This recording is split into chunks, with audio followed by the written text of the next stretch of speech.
Ղուկաս 2-րդ գլուխ։ Այն օրերին Օգոստոս կայսեր կողմից հրաման ելավ ամբողջ երկրում մարդահամար անցկացնելու։ Այս առաջին մարդահամարը տեղի ունեցավ Ասորիքում Կյուրենիոսի կուսակալության օրոք։ Բոլորն էլ գնում էին արձանագրվելու, յուրաքանչյուրը իր ծննդյան վայրում։ Հովսեփն էլ Դավթի տնից եւ ազգատողմից լինելով, Գալիլեայի Նազարեթ քաղաքից ելավ գնաց Հրեաստան, Դավթի քաղաքը, որ Բեթղեհեմ է կոչվում, արձանագրվելու Մարիամի հետ, որ նրա նշանածն էր եւ հղի էր։ Երբ նրանք այնտեղ էին, Մարիամի ծննդաբերելու օրերը հասան։ Եվ նա ծնեց իր անդրանիկ որդուն, խանձարուրի մեջ փաթաթեց նրան ու դրեց մսուրի մեջ, որովհետև Իջևանում նրանց տեղ չկար։ Այնտեղ բացօթյա մնացող հովիվներ կային, որոնք իրենց հոտերի գիշերային պահպանությունն էին անում։ Տիրոջ հրեշտակը երևաց նրանց, եւ Տիրոջ փառքը ծագեց նրանց շուրջը, ու նրանք սաստիկ վախեցան։ Հրեշտակն ասաց նրանց. «Մի վախեցեք, որովհետև ահա ձեզ մեծ ուրախություն եմ ավետում, որն ամբողջ ժողովրդինը կլինի, քանզի այսօր Դավթի քաղաքում ձեզ համար ծնվեց մի փրկիչ, որոցյալն է Տերը։ Եվ սա ձեզ համար թող նշան լինի. խանձարուրով փաթաթած եւ մսուրի մեջ դրված մի մանուկ կգտնեք»։ Եվ հանկարծակի այդ հրեշտակի հետ երևաց երկնային զորքերի մի բազմություն, որ օրհնում էր Աստծուն ու ասում. «Փառք բարձրյալ Աստծուն, խաղաղություն երկրի վրա եւ հաճություն մարդկանց մեջ»։ Երբ հրեշտակները նրանցից հեռանալով երկինք բարձրացան, հովիվներն ասացին միմյանց. «Եկեք գնանք մինչև Բեթղեհեմ եւ տեսնենք, թե ինչ է այս եղածը, որ Տերը մեզ ցույց տվեց»։ Եվ նրանք շտապ եկան ու գտան Մարիամին եւ Հովսեփին եւ մսուրի մեջ դրված մանկանը։ Եվ ճանաչեցին նրան այն խոսքից, որ իրենց ասվել էր մանկան մասին։ Եվ բոլոր լսողները զարմանում էին այն բաների վրա, որ հովիվներն ասացին իրենց։ Իսկ Մարիամն այս բոլոր խոսքերը պահում էր իր մեջ եւ իր սրտում խորհում։ Եվ հովիվները վերադարձան,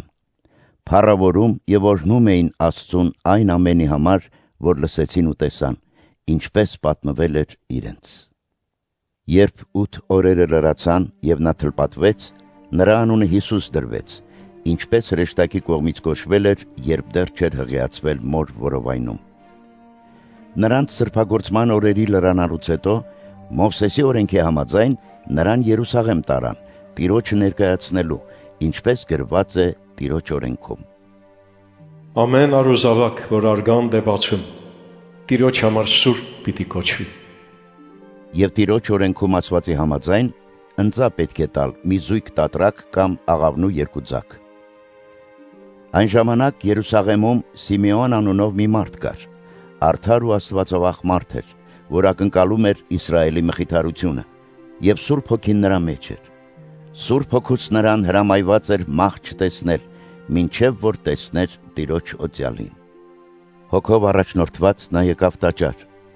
եւ երբ ծնողները բերեցին Հիսուս մանկանը նրա վրա կատարելու ինչ որ օրենքի սովորության համաձայն էր, Սիմեոնը նրան իր գիրկն առավ, օրհնեց Աստծուն ու ասաց. «Այժմ ով Տերս քո խոսքի խաղաղությամբ արձակիր քո ծառային, որովհետև աչքերս տեսան քո փրկությունը,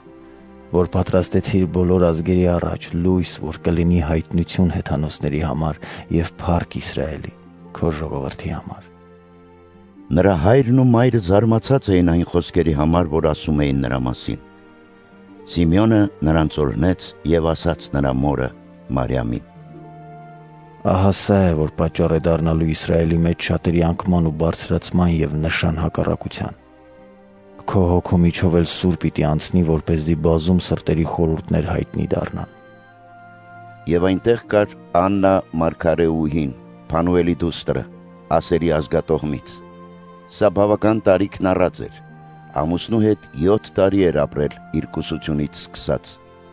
Գրեթե 84 տարեկան մի այրի էր, չէր հեռանում տաճարից, այլ ծոմապահությամբ եւ աղոթքով գիշեր-ցերեկ ծառայում էր Աստծուն։ Սա եւս նույն ժամին վեր կացավ եկավ,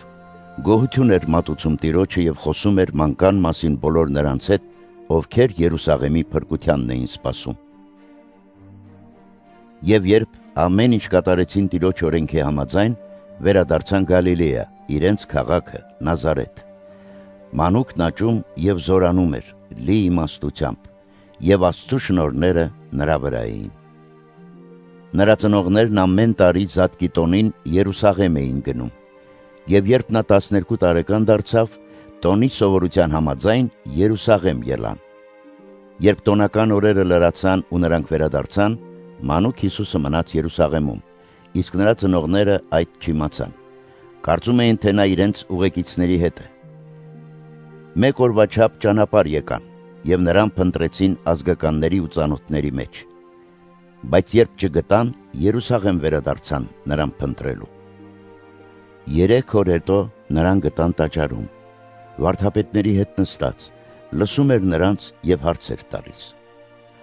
Բոլոր նրան լսողները զարմանում էին նրա իմաստության ու պատասխանների վրա։ Երբ ծնողները նրան տեսան, ապշահար եղան, իսկ մայրն ասաց. «Որդյակ, այսինչ արեցիր դու մեզ, ահավասիկ հայրդ ու ես տագնապած քեզ էինք փնտրում»։ Եվ նա պատասխանեց նրանց. Ինչու եք ինձ փնտրում, չգիտեիք, թե այսօր տանը պետք է լինեմ։